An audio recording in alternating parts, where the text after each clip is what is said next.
नमस्कार, बहुत बहुत स्वागत है आपका। आज का मुद्दा में मैं हूं आपके साथ ललित और हमारा आज का मुद्दा है संस्कार की पढ़ाई, सियासत की लड़ाई। जी हां, छत्तीसगढ़ में 16 जून से नए शिक्षा सत्र की शुरुआत होने जा रही है। स्कूल खुलने से पहले ही स्कूल शिक्षा विभाग का एक आदेश सियासी बहस का विषय बन गया।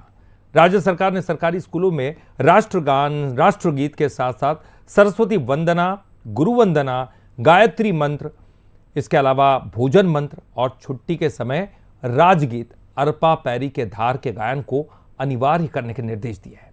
अब सरकार इसे विद्यार्थियों के नैतिक और आध्यात्मिक विकास से जोड़कर देख रही है, जबकि कांग्रेस इसे आरएसएस का एजेंडा और राजनीतिक प्रोपेगेंडा करार दे रही है। आज इसी पर चर्चा करने वाले हमारे साथ मेहमान भी जुड़ेंगे, लेकिन पहले ये रिपोर्ट देखते हैं और विषय को समझते हैं। छत्तीसगढ़ में 16 जून से प्रदेश के स्कूलों में नया शेड्यूल लागू होने जा रहा है। स्कूल शिक्षा विभाग ने सभी सरकारी और अनुदान प्राप्त स्कूलों के लिए निर्देश जारी किए हैं, जिनके मुताबिक प्रार्थना सभा में राष्ट्रगान और राष्ट्रगीत के साथ सरस्वती वंदना, गुरु वंदना और गायत्री मंत्र का वाचन होगा। लंच के दौरान भोजन मंत्र और छुट्टी के समय छत्तीसगढ़ का राजगीत अरपा पैरी के धार का सामूहिक गान भी होगा। सरकार का दावा है कि ये पहल छात्रों में नैतिक मूल्यों, अनुशासन, आध्यात्मिक चेतना और प्रदेश की सांस्कृतिक पहचान के प्रति सम्मान विकसित करने के मकसद से की गई है। हालांकि सरकार का ये फैसला लागू होने से पहले ही इस पर सियासत शुरू हो गई है। कांग्रेस ने इस आदेश को शिक्षा के क्षेत्र में वैचारिक हस्तक्षेप बताते हुए बीजेपी और आरएसएस के एजेंडे को लागू करने की कोशिश करार दिया है। प्रदेश कांग्रेस अध्यक्ष दीपक बैज का कहना है, सरस्वती वंदना और प्रार्थनाएं पहले भी कई स्कूलों में होती रही हैं, लेकिन सरकार को स्कूलों में शिक्षकों की कमी, जर्जर स्कूल बिल्डिंगों और बुनियादी सुविधाओं पर ध्यान देना चाहिए। कांग्रेस का आरोप है कि शिक्षा व्यवस्था की खामियों से ध्यान भटकाने के लिए ऐसे फैसले लिए जा रहे हैं। सरकार ने नया चीज क्या है, ये तो सिर्फ राजनीतिक प्रोपेगेंडा है। स्कूलों में अभी तक कापी पुस्तक पहुंचा नहीं, ड्रेस की अब कटौती हो रही है, स्कूल जर्जर पड़े हुए हैं। आज भी बहुत से स्कूलों में सिंगल शिक्षक विहीन शालाएँ हैं, स्कूल है। तो उसको मुझे लगता है सरकार को उसे गंभीरता से ध्यान देनी चाहिए, लेकिन सरकार को इन पे असल मुद्दे पे काम करना नहीं है, राजनीतिक प्रोपेगेंडा करना है। स्कूल अभी खुले भी नहीं है, लेकिन सियासत की क्लास शुरू हो चुकी है। एक पक्ष बच्चों के नैतिक विकास की बात कह रहा है, तो दूसरा संविधान और शिक्षा की तटस्थता पर सवाल उठा रहा है। इन सबके बीच छात्र, शिक्षक और अभिभावक ये समझने की कोशिश कर रहे हैं कि आखिर ये नया पाठ शिक्षा का है या राजनीति का। उधर कांग्रेस के आरोपों पर उप मुख्यमंत्री अरुण साव ने तीखा पलटवार किया है। साव का कहना है कि ये किसी राजनीतिक विचारधारा का नहीं, भारतीय संस्कृति, राष्ट्रभक्ति और संस्कारों का विषय है। ये अध्यात्म के लिए, देशभक्ति के लिए, नई पीढ़ी को इसके लिए जागृत करने का ये बहुत बड़ा अभियान है और पालक भी इसका स्वागत कर रहे हैं, व्यापक रूप से स्वागत हो रहा है। और ये विष्णुदेव साय जी के नेतृत्व में हमारी सरकार का बहुत ही ऐतिहासिक और बड़ा कदम है जो स्वागत योग्य है। छत्तीसगढ़ की राजनीति में शिक्षा और वैचारिक मुद्दों को लेकर पहले भी टकराव देखने को मिलता रहा है। कांग्रेस लंबे समय से सरस्वती शिशु मंदिरों और उनसे जुड़े सिलेबस पर आरएसएस की विचारधारा को बढ़ावा देने के आरोप लगाती रही है। ऐसे में स्कूल शिक्षा विभाग का नया आदेश एक बार फिर बीजेपी और कांग्रेस को आमने सामने ले आया है। अब देखना होगा छात्रों के नैतिक और आध्यात्मिक विकास के नाम पर शुरू की गई ये पहल शिक्षा व्यवस्था में सकारात्मक बदलाव का माध्यम बनती है या फिर सियासी बहस का नया विषय। शिखर देवांगन, बंसल न्यूज, रायपुर। एक पुरानी फिल्म है धूल का फूल, उसका एक गीत याद आता है। शायद आज की जनरेशन के बच्चों ने उसे शायद सुना भी ना हो, लेकिन पुराने लोग जानते हैं। ना हिंदू बनेगा ना मुसलमान बनेगा, इंसान की औलाद है, इंसान बनेगा। औलाद शब्द से शायद किसी को आपत्ति हो सकती है, लेकिन ये गीत के बोल यही थे। इंसान बनेगा का क्या मतलब है? वो इंसान जिसके अंदर संस्कार हो, जो दूसरे का दुख दर्द समझ सकता हो, जो हर समाज का आदर करता हो, बड़ों का आदर करता हो। ये तमाम चीजें अगर जिसमें आएगी तो वो इंसान बनेगा। और वही तो बनाना है, वही तो लक्ष्य होता है। क्योंकि ये कहा जाता है कि स्कूल से पहले जो बड़ी पाठशाला होती है वो उसका घर होता है, माँ बाप। लेकिन माँ बाप के बाद जब वो स्कूल जाता है तो स्कूल उसकी बड़ी पाठशाला बनती है। पढ़ाई तो हम पढ़ाते हैं, लेकिन संस्कार कौन पढ़ाएगा?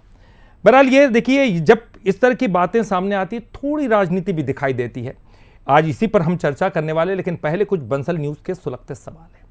सवाल नंबर 1, क्या सांस्कृतिक राष्ट्रवाद की तरफ बढ़ रही है छत्तीसगढ़ सरकार? सवाल नंबर 2, कांग्रेस का शिक्षा के भगवाकरण का आरोप कितना असरदार है? क्या सरकार की ये जो कोशिश है, ये क्या छात्रों को संस्कारवान बना पाएगी, या केवल राजनीति के दायरे में ही इसको देखा जाएगा? वो भी शायद सोचने में मजबूर हो जाए कि क्यों लड़ रहे हैं ये लोग आपस में। ये तमाम सवाल हैं और इन्हीं सवालों के इर्द गिर्द आज की हमारी चर्चा रहने वाली है। तो चलिए चर्चा की शुरुआत करेंगे, लेकिन आपको उसके पहले तमाम जो हमारे गेस्ट हैं उनसे परिचय करा दे। डॉक्टर गंधर्व पांडे जी हमारे साथ, माफ कीजिएगा, बीजेपी नेता, और आपका बहुत बहुत स्वागत करते हैं गंधर्व जी।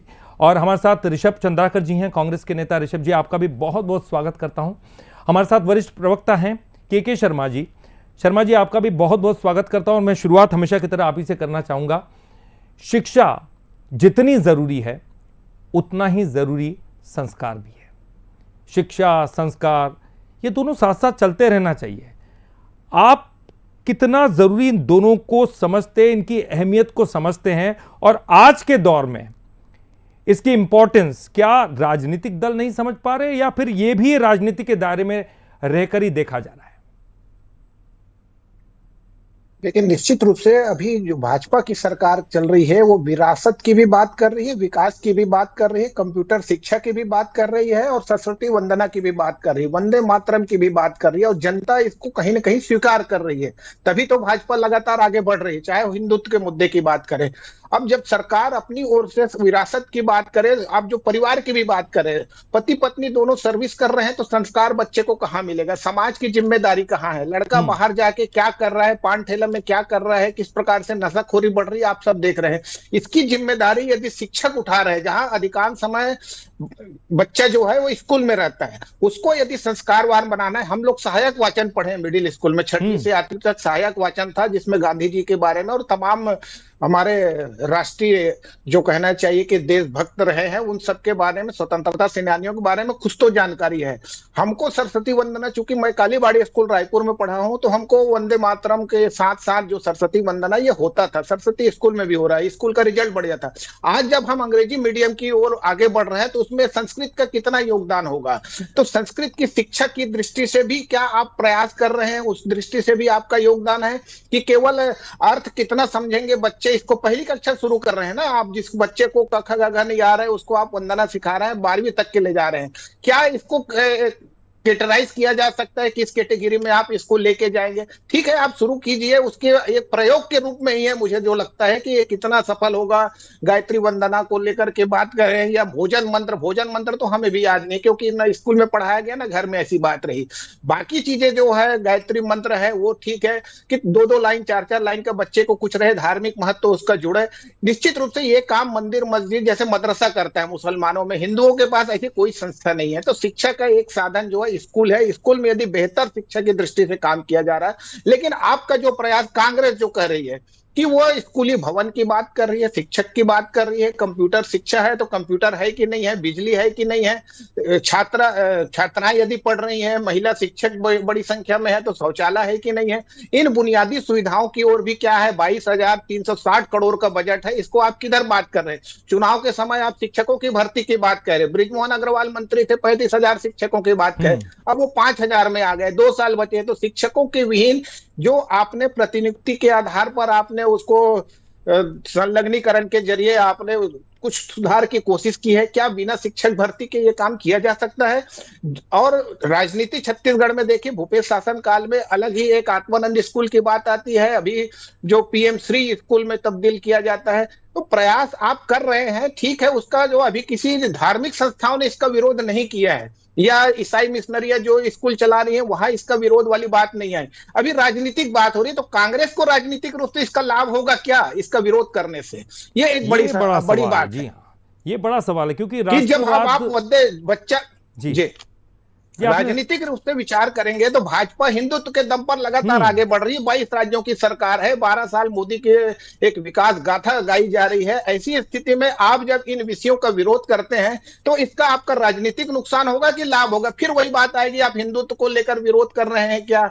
ये नहीं चाहते कि बच्चा जो है वो सरस्वती वंदना सीखे या गायत्री मंत्र सीखे, इसमें क्या इस तरह की बातें हैं? तो कांग्रेस को भी जो भाजपा अपना घेरा बनाती है उसमें, उस जाल में कहीं फंस तो नहीं रही है, ये विचार की बात है जी। बिल्कुल। अब जब ये बात सामने आती कि संस्कार देना नहीं देना, किस तरह से देना, क्या क्या मंत्र होना चाहिए, उन मंत्रों का प्रयोग बच्चों के लिए कितना लाभदायक है और क्या उनसे कोई धार्मिक वैमनस्य तो पैदा नहीं होता, इसको लेकर वाकई आपने सही कहा कि कोई धार्मिक संस्थाएं आपत्ति उठाती तो सही है, लेकिन राजनीतिक रूप से इस पर आपत्ति क्यों उठाई जा रही है? और क्या है इन मंत्रों के आने के बाद या फिर इस तरह के संस्कार देने के बाद क्या सभी बच्चे संस्कारवान बनते हैं? ऐसा भी जरूरी नहीं है, ये भी हमने देखा है, बहुत सारी चीजें सामने आती है। लेकिन सवाल यह है कि क्या शिक्षा, जो जैसे कि कांग्रेस लगातार बात करती कि बुनियादी शिक्षा जरूरी है, बुनियादी सुविधाएं बच्चों के लिए जरूरी है, वो भी होना चाहिए। लेकिन ऋषभ जी, मैं आपके पास आऊंगा, बहुत महत्वपूर्ण हो जाता है जब इस तरह के संस्कार दिए जाते हैं, क्योंकि आज पहली बार तो नहीं हो रहा।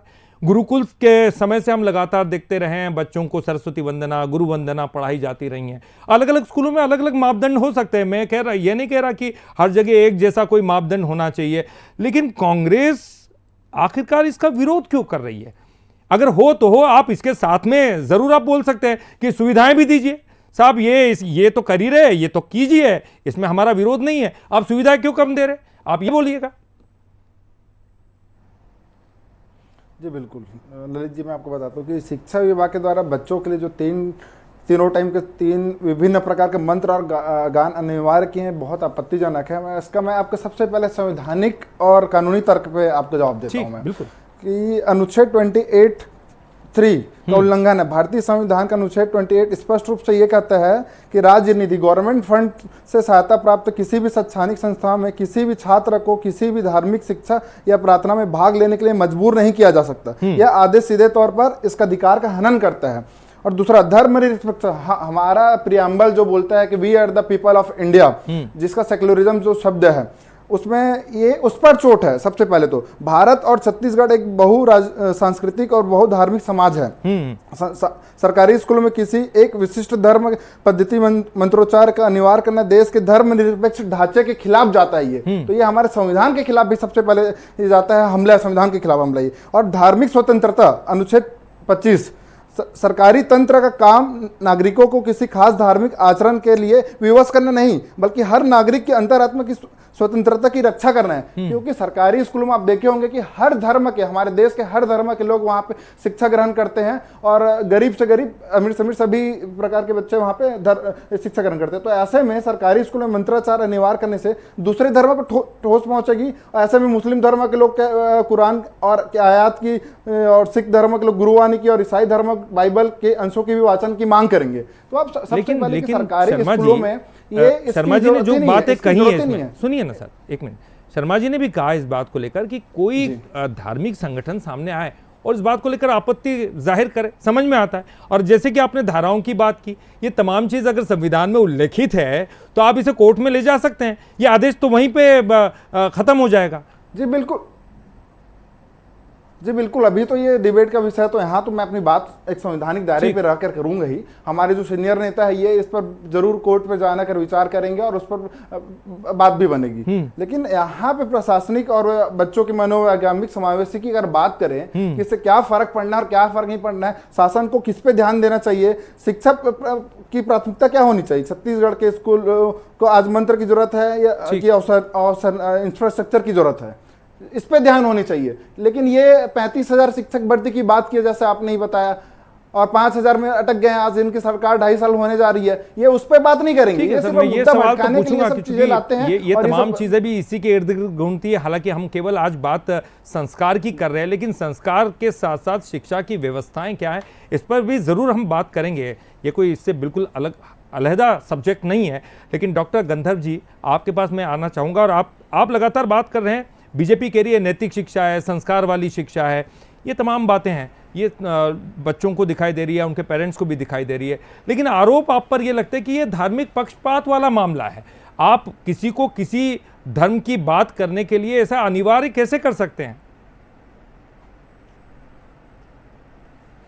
देखिए, सर्वप्रथम आपको नमस्कार, सभी पैनलिस्टों को नमस्कार, जय जोहार, वंदे मातरम। बड़े ही गौरव का विषय है जो ये निर्णय आया है।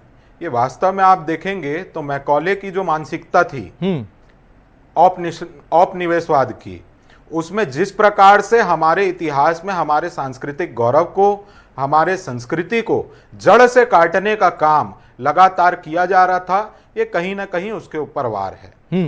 दूसरी तरफ जहां पर अगर कहीं पर गुरु वंदना हो रही है, गुरु ब्रह्मा गुरु विष्णु गुरु देव महेश्वरा गुरु साक्षात परम ब्रह्म तस्मै श्री गुरुवे नमः, या इस प्रकार से चीजें हो रही हैं, तो वो गुरु जी के प्रति, अपने शिक्षक के प्रति सम्मान व्यक्त करते हैं। अगर कहीं पर अन्न की पूजा हो रही है, भोजन के पहले मंत्र उच्चारण हो रहा है, तो वो अन्न के प्रति कृतज्ञता, जैसा हमारा छत्तीसगढ़ धान का कटोरा है, तो उन किसान भाइयों के प्रति उनके मन में कृतज्ञता डेवलप करने की एक प्रयास है।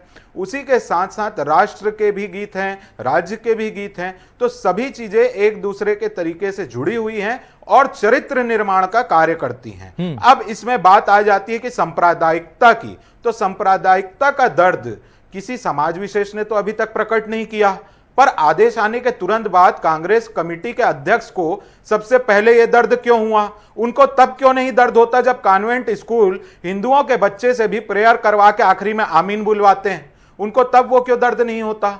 तो ये सारी चीजें नहीं, तो तब आप डॉक्टर गंधर्व जी, तब बीजेपी, फिर सरकार जो है बीजेपी है, फिर वो कोई शिकायत क्यों नहीं करती उनके खिलाफ? हमने देखे कई बार प्रदर्शन हुए, लगातार शिकायत होती है, लगातार कार्रवाई होती है।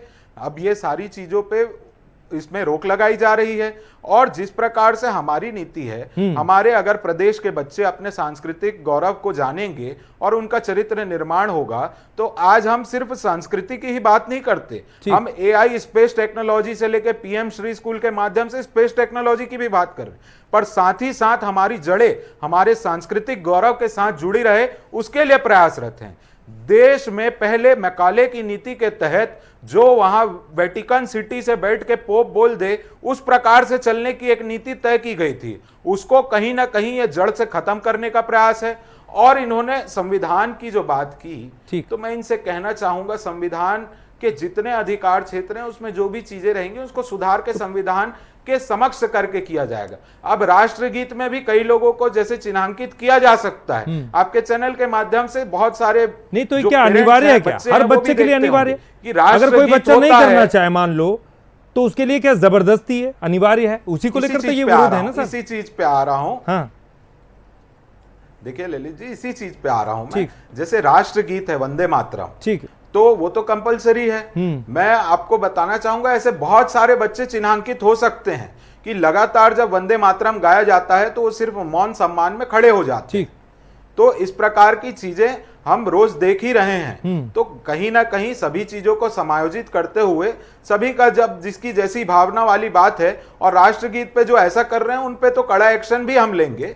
और जहां तक इसकी बात है, तो इसमें जो अनिवार्यता है उसमें क्या किया जा सकता है उस पर विचार किया जाएगा। आपने ये एक बात कही कि ये सुधार अपेक्षित, सांस्कृतिक चेतना को सुधार हो सकता है, ठीक है, सुधार हो सकता है, ये आगे की कार्रवाई। अभी से विरोध क्यों? कांग्रेस जी, पर जब संविधान में सुधार हो सकता है तो आदेश में बिल्कुल। सुधार क्यों? ऋषभ जी, एक तो बड़ा सवाल है, आप बात कीजिए सुधार की, आदेश में क्यों नहीं हो सकता? बिल्कुल, मैं ले जा रहा हूं, आप ही की बात ले जा रहा हूं। ऋषभ जी, आप बात कीजिए सुधार की। आपको लगता है कि ये चीज नहीं होना चाहिए, ये पॉइंट है, किस किस को चिन्हित करना है, किसको इससे अलग रखना है, ये तमाम बातें सुधार की हो सकती है। इसको लेकर आपका पॉइंट वैलिड था, लेकिन आप ये सुधार की बात कर सकते हैं। और वो ये भी कह रहे हैं कि क्रिश्चियन स्कूलों में तो ये सब कुछ होता है, वहां पर आप विरोध नहीं करते हैं, वहां फिर बीजेपी का विरोध होता, फिर आप कहिए उनके साथ आप खड़े। नहीं, बिल्कुल बिल्कुल ललित जी, आप देखे होंगे कि राष्ट्रगीत, राष्ट्रगान, राजकीय गीत के लिए हमारी पार्टी ने अभी भी बयान दिया कि ये जरूरी है, ये होनी चाहिए। जो जरूरी है उसके लिए हमारी पार्टी साथ में है, हमारे नेता इस पे बयान भी दे चुके हैं। लेकिन क्या सभी धर्म के बच्चे जिस सरकारी स्कूल में पढ़ते हैं, क्या ये आपने RSS का एजेंडा वहां पे सेट करना चाहते हैं? वहां पे क्या जरूरत है? आप किसी पे थोप नहीं सकते। सरकारी स्कूलों में जबरन थोपना और स्वेच्छा से कराना, दोनों में फर्क होता है। प्रार्थना या ध्यान आत्मिक शांति के लिए होता है। जब आप इसे दिन में 3 बार या नियम या दंड के साथ लागू करेंगे तो यह आध्यात्मिक अभ्यास न रहकर सिर्फ एक मैकेनिकल टास्क है, कागजी खाना पूर्ति रह जाएगा। तो सबसे पहले जो आप आरएसएस का एजेंडा, आप कहां चले जा रहे हैं, मेघालय चले जा रहे हैं, वेटिकन सिटी चले जा रहे हैं, तो आप इंडिया में आप अपने आरएसएस का एजेंडा सरकारी स्कूलों में, आप सरस्वती शिशु मंदिर का जो आपका एजेंडा है उसको आप सरकारी स्कूलों में भी तो अपना चाह रहे हैं। इसका कांग्रेस पार्टी विरोध करेगी और हमेशा करेगी। तो आरएसएस का एजेंडा आप किसको समझ रहे हैं? क्या राष्ट्रवाद की बात करें, वो भी क्या आरएसएस का एजेंडा हो गया?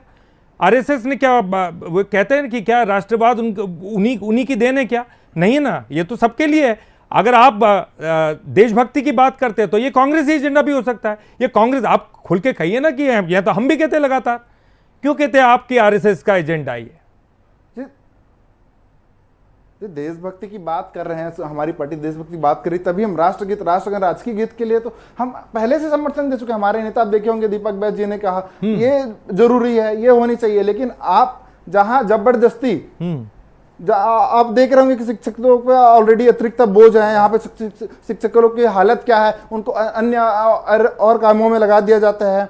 तो यहाँ पे उन पे भी दबाव बनेगा। आप शैक्षणिक जो योग्यता और क्या कैसे बढ़ सकती है छत्तीसगढ़ में यहाँ पे बच्चों की, उस पर ध्यान देना चाहिए। लेकिन आप यहाँ पे सिर्फ और सिर्फ एजेंडा जो है आपकी पार्टी का, उसको आप लागू करेंगे एक आदेश के जरिए, ये गलत है। इसको चलिए, मैं ठीक है, मैं शर्मा जी का रुख करता हूँ, काफी देर हो गई। मैं आता हूँ, मैं आता हूँ गंधर्व जी, आपके पास भी आता हूँ, लेकिन पहले शर्मा जी। शर्मा जी, अगर देखा हम शिक्षा की सुविधा, क्योंकि ये लगातार बात होती है, राष्ट्रवाद की बात होती है, फिर आरएसएस का एजेंडा सामने आ जाता है, वो लगातार प्रहार करते हैं कि आप हमेशा राष्ट्र विरोधी बातें करते हो। ये तमाम चीजें हम राजनीति में देखिए, इसको हम अलग हटके नहीं दे सकते। लेकिन जब धर्म निरपेक्षता की बात आती है, क्योंकि हम ये सवाल तो यहाँ उठाएंगे, बच्चों की शिक्षा की बात है, तो धर्म निरपेक्षता की बात हो या फिर भारतीय परंपराओं की बात हो, क्योंकि दोनों की सामंजस्य करते हुए उनकी शिक्षा देना अनिवार्य है। अब इसको आपके कोई एक सीमा रेखा तो होगी, कैसे ये डिसाइड होगा? देखिए, पहली चीज तो यह है कि इसके अर्थ को समझना। जो वंदना हो रही है वो संस्कृत में है, उसको हिंदी में अर्थ यदि समझाएंगे, भोजन के प्रति आप यदि सम्मान प्रकट करने के लिए कर रहे हैं, तो इसमें किसी धर्म को क्या आपत्ति? भाषा संस्कृत है, लेकिन यहाँ पे आप देखिए उर्दू में नहीं होके वो संस्कृत में है। अब उसी तरह से अन्य जो मंत्र हैं जिनकी भी बात करें, उसमें वंदना को लेकर के है या गायत्री मंत्र को, उसके अर्थ में जाएंगे तब लोगों के। पहले योग दिवस का भी विरोध हुआ, आज पूरा विश्व योग दिवस मना रहा है। तो पहले तो ओम कहने से ही लोगों को आपत्ति हो रही थी, वंदे मातरम कहने से आपत्ति, और लोग धीरे धीरे समझते नया चीज अब जब शुरू कर रहे हैं तो निश्चित रूप से मुगल काल, अंग्रेज काल, फिर 50 साल का ये, और धीरे धीरे भारत यदि अपने मूल धारा में ये लौट रही है, परंपरा को लेकर के, विरासत को लेकर के, उसमें लोगों में सामंजस्य को लेकर, और जनता उनके साथ यदि है तो उसको लेकर के मुझे लगता है कि जो प्रयास हो रहा है उसमें आप जो महत्वपूर्ण कह रहे हैं अनैतिक आचरण, आध्यात्मिकता, ये तो समाप्त है ना। स्कूल में वो शिक्षा ही नहीं है, तो बच्चा उस ढंग से कहीं ना कहीं मानसिक तनाव, आत्महत्या क्यों कर लेता है 9वीं 10वीं मिडिल स्कूल का बच्चा? तो ये सब विषयों को वही जान की आवश्यकता है। आप वहां पे जो मानसिक स्वास्थ्य देख रेख के लिए कोई टीचर है क्या? इस तरह कर तमाम प्रकार की आप सुधार की गुंजाइश लगातार रहती है। लेकिन राजनीतिक रूप से क्या कांग्रेस को इससे लाभ होगा कि हानि होगी? जो धार्मिक संस्था है वो अपनी बात का है। अब तो किसी ने विरोध नहीं किया कि ईसाई मिशनरियां जो स्कूल चलाती है वहां पे फादर क्यों, वहां प्राचार्य क्यों नहीं कहा जाता? तो मेरी बेटी भी मतलब ऐसी स्कूल में पढ़ी, मिशनरी स्कूल में, लेकिन वहां पे जो बात हो रही है अंग्रेजी के चलते हो रहा था, फिर आप संस्कृत की बात कर रहे हैं। तो ये तमाम प्रकार की बातें हैं। दक्षिण राज्यों में किस तरह से बातें आ रही, देखिए भाषा को लेकर विवाद होता है। आप अर्थ समझेंगे, अर्थ की दृष्टि से आगे बढ़ेंगे। आप हिंदी में प्रार्थना कराइए, उनके मानसिक नैतिक आचरण को कैसे सुधार करना है, नशाखोरी कैसे करना है। धीरे धीरे आप रोजगार मूलक शिक्षा की बात होती है। ऐसे कई विषय हैं जिनको हम पढ़ते हैं, जीवन में उसका उपयोगी नहीं होता। तो ये तमाम प्रकार के आप सुधार करते जाइए। शिक्षा एक लगातार सतत प्रक्रिया है, समय के साथ आपको आगे बढ़ना होगा। और उसमें यदि सरकार कोई प्रयास कर रही है तो इसमें सामंजस्य, राजनीतिक सामंजस्य भी आवश्यकता है। 2.5 साल बाद कांग्रेस क्या इसको समाप्त कर देगी क्या? ये तमाम प्रकार की बातें हैं। संविधान और ये भी बात सही है कि सरकार के अपने अपने एजेंडे होते हैं। जिनकी सरकार आती है अपने एजेंडे के अनुसार ही काम करती है। कांग्रेस की आएगी तो कांग्रेस अपने एजेंडे के हिसाब से काम करेगी। लेकिन शिक्षा ये बुनियादी रूप से उसमें जो कमी है उनको भी दूर करना जरूरी होता। डॉक्टर गंधर्व जी, मैं आपसे पूछना चाहूंगा, क्योंकि कांग्रेस ये लगातार आरोप लगा रही कि आप शिक्षा का भगवाकरण कर रहे हैं, आप आरएसएस का एजेंडा चला रहे हैं, जो शिक्षा में जो कमियां हैं उनकी तरफ से ध्यान हटाने के लिए आप ये सब कुछ कर रहे हैं। देखिए, सर्वप्रथम तो मैं ये कहना चाहूंगा कि कोई भगवाकरण या ये करने की हमारी इसमें चेष्टा नहीं है। हम तो ये मानते हैं हमारा देश एक राष्ट्र में जहाँ पर हमारी विचारधारा है, उसके तहत जो हमारी संस्कृति है उसको हम ना भूलें और जो हमारे आचरण है उसको हम ना भूलें और उसको शामिल करते हुए आगे बढ़ें। और भगवाकरण जहां जिस जिस चीज का होना है वो होगा। ऋषभ जी ने कहा कि अगर 3 बार प्रार्थना कराएंगे तो एक मैकेनिकल टास्क है। अब वहां पर मैंने बात की कि गुरु की पूजा हो रही है तो शिक्षकों के प्रति सम्मान है, ये एक मैकेनिकल टास्क है। किसानों के प्रति सम्मान है, ये एक मैकेनिकल टास्क है इनकी नजर में।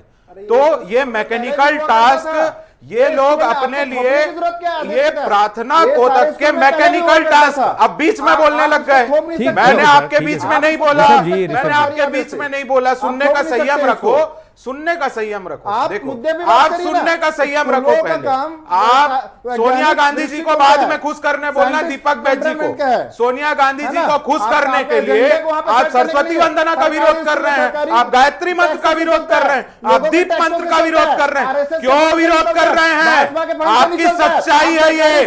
आपने यहाँ मैकाले को बिठाया, आपने यहाँ पर फादर और चादर इन्हीं को संरक्षण दिया और आज भी यहाँ बैठ के यही कर रहे हैं। यहाँ बैठ के कांग्रेस सिर्फ अपने चादर और फादर वोट बैंक को सुरक्षित करने का काम कर रही है। इनको देश की संस्कृति से ठीक है सर, ठीक है सर, ठीक है सर। समय मेरे पास इतना था, लेकिन बहुत महत्वपूर्ण बात है। जी जी बिल्कुल एक महत्वपूर्ण बात है। इसलिए मैंने शुरुआत में वो गीत का जिक्र किया था कि ना हिंदू बनेगा ना मुसलमान बनेगा, इंसान के औलाद इंसान बनेगा। और ये इसलिए कहा था कि यहाँ पर हिंदू और मुसलमान या फिर कोई और धर्म इसको नहीं लाना चाहिए, बच्चों की शिक्षा की बात है। इसलिए मैं जाते जाते मैं यही कहूँगा कि किताबों में ज्ञान हो तो जीवन संवर जाता है और संस्कार का दीप जले तो समाज निखर जाता है। मगर जब सियासत कक्षा में दस्तक देने लगे तब सवाल उठता है कि शिक्षा का रास्ता किधर जाता है। और ये सबको इस पर मंथन करना चाहिए, बहुत महत्वपूर्ण हो जाता है इस पर मंथन करना, क्योंकि ये बात शिक्षा की और नया जो भविष्य जो तैयार हो रहा है वो देश को तरक्की की ओर ले जा रहा है, ले जाएगा या फिर कहीं और ले जाएगा, ये भी हमको ध्यान देना होगा। बहरहाल बहुत बहुत शुक्रिया डॉक्टर गंधर्व जी आपका भी, ऋषभ जी आपका भी और के शर्मा जी आपका भी बहुत बहुत शुक्रिया। और साथ ही साथ इसी के साथ इस डिबेट में भी फिलहाल के लिए इतना ही, लेकिन कहीं मत जाइएगा क्योंकि बंसल न्यूज पर खबरों का सिलसिला लगातार